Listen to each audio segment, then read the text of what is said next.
لله رب العالمين والصلاة والسلام على سيد الأنبياء والمرسلين أما بعد فأعوذ بالله من الشيطان الرجيم بسم الله الرحمن الرحيم والعصر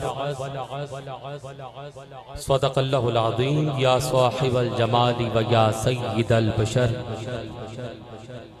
من وجهك المنير لقد نور القمر لا يمكن الثناء كما كان حقه بعد از خدا بزرگ تو ایک قصہ مختصر ہزار بار بسویم دہن زوج کو گلاب ہنوز نام تو گفتن کمال بے ادبیست لا يمكن الثناء كما كان حقه بعد از خدا بزرگ تو ایک قصہ مختصر روشن ہے جس سے عالم امکان تمہیں تو ہو روشن ہے جس سے عالم امکان تمہیں تو ہو ظاہر ہے جس سے صورت یزدان تمہیں تو ہو خالق نے جس کو چن لیا ساری خدائی میں اے جان کائنات وہ مسیحا تمہیں تو ہو یہ مرتبہ کسی کو میسر نہ آ سکا یہ مرتبہ کسی کو میسر نہ آ سکا خالق ہے آپ جس کا ثنا خان تمہیں تو ہو حمد و ثنا مالک کائنات خالق کائنات کی حضور ناز میں کہ جس رب العالمین نے ہمیں تمام مخلوقات میں سے اعلیٰ مخلوق یعنی اشرف المخلوقات ہونے کا شرف بخشا بے حد و بے حساب درود و سلام آقا نعمت نبی رحمت جناب محمد مصطفیٰ صلی اللہ علیہ وآلہ وسلم کی ذات اقدس پر کہ جس نبی کے امتی ہونے کی خواہش نبی اور رسول کرتے رہے اللہ نے بن مانگے اس نبی کی امت پہ پیدا فرمایا والسلام علیکہ یا سید یا رسول اللہ الصلاة والسلام علیکہ یا سید یا حبیب اللہ الصلاة والسلام علیکہ یا سید یا نبی اللہ وعلا علیکہ وصحابہ یا سید یا نور اللہ انہوں ایک سچی تے پیڑی گل دسن لگا بزرگ فرماندے نے کہ من نال من دے منکا پھیر پھیری نرے منکیاں نال نہیں من داؤ کرو آگے محفل چ بہ جانے کافی نہیں من نال من دے منکا پھیر پھیری نرے منکیاں نال نہیں من داؤ او تے جاندہ من دیاں منکیاں نو منکے خشک میدان چ پن داؤ من ہور پاسے منکا ہور پاسے محرم راز تیرے ہر ایک فن داؤ کہنا من سردار من پیش کر دے باجو من دے یار نہیں من داؤ سبحان اللہ کہتا کیوں گل سمجھ آئی لیکن حال کیا من ہور پاسے تے من کا ہور پاسے ایمیں نا من ہور پاسے تے من کا ہور پاسے حضرت سلطان صاحب فرماندے نے کہ تسبیح پھری پر دل نہ پھریا کی کرنا تسبیح پھڑ کے ہو کیوں کہ من ہور پاسے تے من کا ہور پاسے سیانے بزرگ فرماندے نے کہ گیان بغیر دھیان دے حاصل نہیں ہوندا کی کیا جی گیان بغیر دھیان دے حاصل نہیں ہوندا پر ساڈا حال گیان کدرے تے دھیان کدرے دل کدرے تے اکھ کدرے آ کے سرکار دی محفل غلامی دا دعویٰ کریں تے حاضر و ناظر نبی نو من کے غیر حاضر رویں واہ عاشقہ تیرے جذبے تو صدقے جاواں من ہور پاسے تے من کا ہور پاسے گل ہور پاسے دھیان ہور پاسے آیا حاضری واسطے لوا کے غیر حاضری ٹور جائیں نہ آن دا فائدہ نہ بہن دا من ہور پاسے تے من کا ہور پاسے سید بلے شاہ سرکار فرماندے نے کہ مل مل گٹے گوٹے توتے